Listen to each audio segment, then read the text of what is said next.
All right, with that in mind, let's go to the Game Time hotline here in our A block and bring on a lifetime Longhorn, if there ever was one. Grew up a Longhorn fan, bleeding burnt orange when he was playing at Westlake High School, winning state titles, then a walk-on at Texas, all the way to an All-American, and now he's on his way to being a draft pick into the NFL. He is Michael Taaffe, who joins us. Mike, how you doing, man? Good. How y'all doing? Hey, I appreciate you doing this, and I know you're busy, and I want to talk about your process. But let me start with this. Your superpower, for all of us to watch, whether you're playing high school football or college now, it's been your mental toughness, your mind, your passion for the game of football. You bring that in spades. I wonder, what is your mindset as your passion, which is football? You played it your whole life, wanted to play at Texas, and now your passion is going to become your profession. How does that change your mindset, if at all, that you're what you've done because you love it for so long is now going to be your job? Yeah, I think you can't change it, right? I think, everything that you've done to get to this point, it's just the next step. And all my life, I've just kind of treated it as the next step. If I thought anything was ever too big or treated it too big, then I don't know if I'd be, sitting here talking to y'all right now about, potentially being a draft pick. I think, ever since I got, to varsity at Westlake, then to walking on at Texas, then to starting and playing in, semifinal games and now going to the NFL Combine, I think for me it was like, okay, it's just the next step. I was born to do this. That's what God's plan was for me, and you just kind of have to do it the next step, and it's really, really cool. I'm so blessed to be a part of it, and it's cool to still be here in Westlake right now, driving to Texas to go listen to Coach Muschamp chew these guys out and try to go win a national championship. So I'm loving life right now. Nice. You're going to go down there and see Coach Boom, which is pretty cool. I want your stories on that. But so let me ask you this: how was the Combine? Because when I say your profession, and I've talked to a lot of players who have left college to go through that process, and it's pretty clear that it's no longer you get to be on a recruiting visit and choose your school. I mean, you're part of the herd, man. That is it's kind of a slap in the face that this is serious business, and teams are going to assess you in all the ways. How was your experience with the 3-4 days in Indianapolis last week? Yeah, I might be unpopular opinion, but I had a lot of fun. Nice. Obviously, I was a little fatigued going in the middle of it. Waking up at 6 a.m. and then going to bed at 11:30 every night was definitely not not easy all the time. But Sam Ellinger called me before the Combine. He gave me a great perspective of I told him, I was like, I'm going to be honest, I'm pretty stressed out. This is the longest job interview I hope I ever have to go through because it's stressful. It's not fun at times. And he said, man, I don't envy you at all and having those feelings and those emotions, but just remember one thing, you're stressed out about going to the NFL.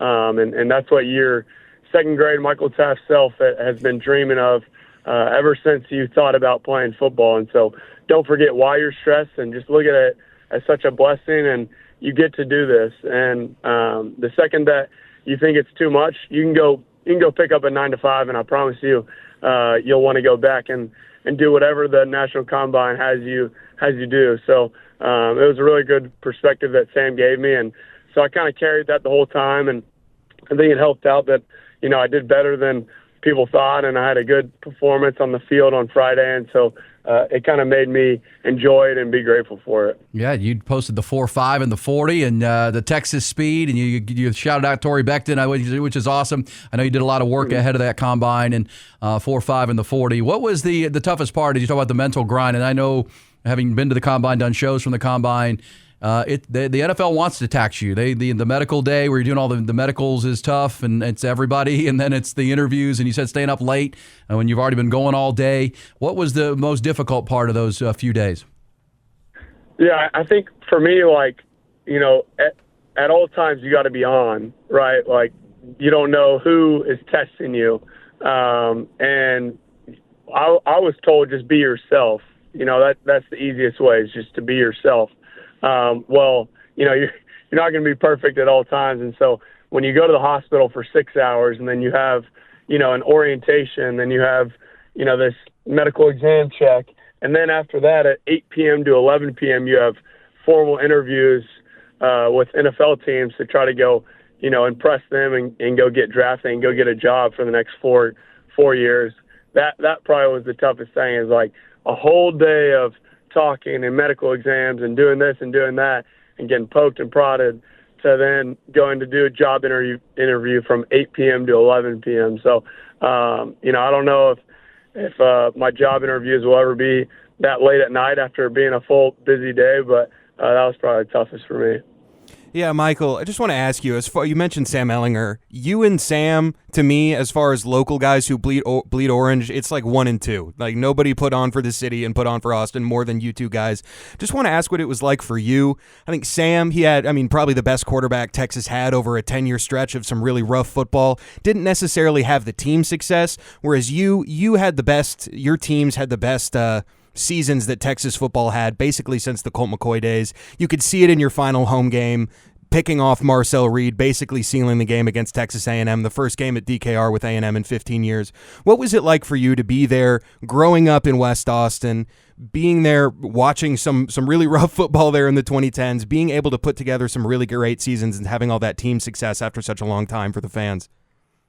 Yeah, I appreciate you saying that, because being in that category definitely is a blessing. But for me, when I walked on, it was never really about myself. Obviously, selfishly, I wanted to play and I wanted to, start, and I wanted to, have success for myself. But when I got that call, it was like, okay, I'm going to do everything I can to bring Texas back to a national championship. And that's how I thought. When I took practice on scout team freshman year, I wasn't upset. Obviously, it was tough, right? It was not fun going from the guy at Westlake to a nobody.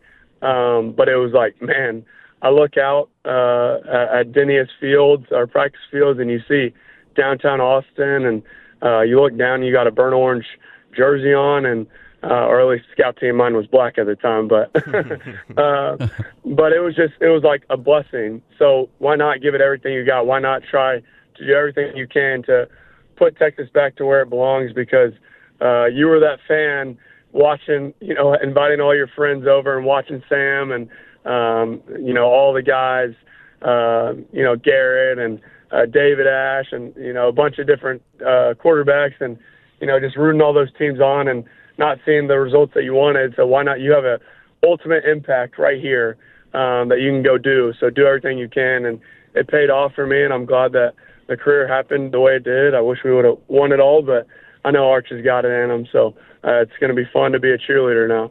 No doubt. As you begin your professional career, and I'll wrap up that part in a minute, what teams you think are interested the most. But Arch Manning, your friendship with him is kind of lore too. You got this number one recruit, 5-star coming, and could go anywhere he wants. And by all accounts, your friendship with him kind of turned him on to Austin, turned him on to Texas. You guys struck up a pal ship. You guys compete in everything, play golf together. How would you describe your relationship with Arch?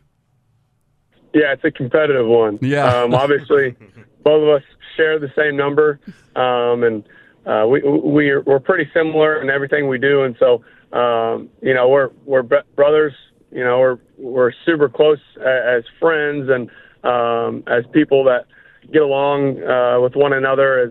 As far as what do we need to do to get Texas to this step? What do we need to do is to be brothers of Christ and be better men in the community. But when you get on the pads or when you get a golf club in our hand, there's definitely some words that are always set each other's way. So it's such a fun relationship. I've never had a guy like that that's so like-minded and dedicated. As far as with me is, as far as football, as far as the mental game, the physical game, taking care of your body. So it's been really fun. He's been texting me a little bit of, what to do in this situation and that situation. So I'm happy to help, and anything that I can do to support him and support the guys, just give him advice that I've been through, whether I failed or whether I succeeded, and, what I advise for him to go about that next step. So it's been really fun. Love that guy to death. And I got I got nothing but confidence for him in the next coming years. So great. Again, a walk-on and a 5-star. You guys have been best buds. That's awesome. All right, so next steps? I mean, obviously you don't know where you're going now that you get that someone's going to pick you. Next steps would be the pro day at Texas, where you're headed right now, and then individual workouts potentially. Just what do you any thought? Did anybody pique your interest that maybe they have some interest in you from the combine? I know that's always tough when you got 32 different teams.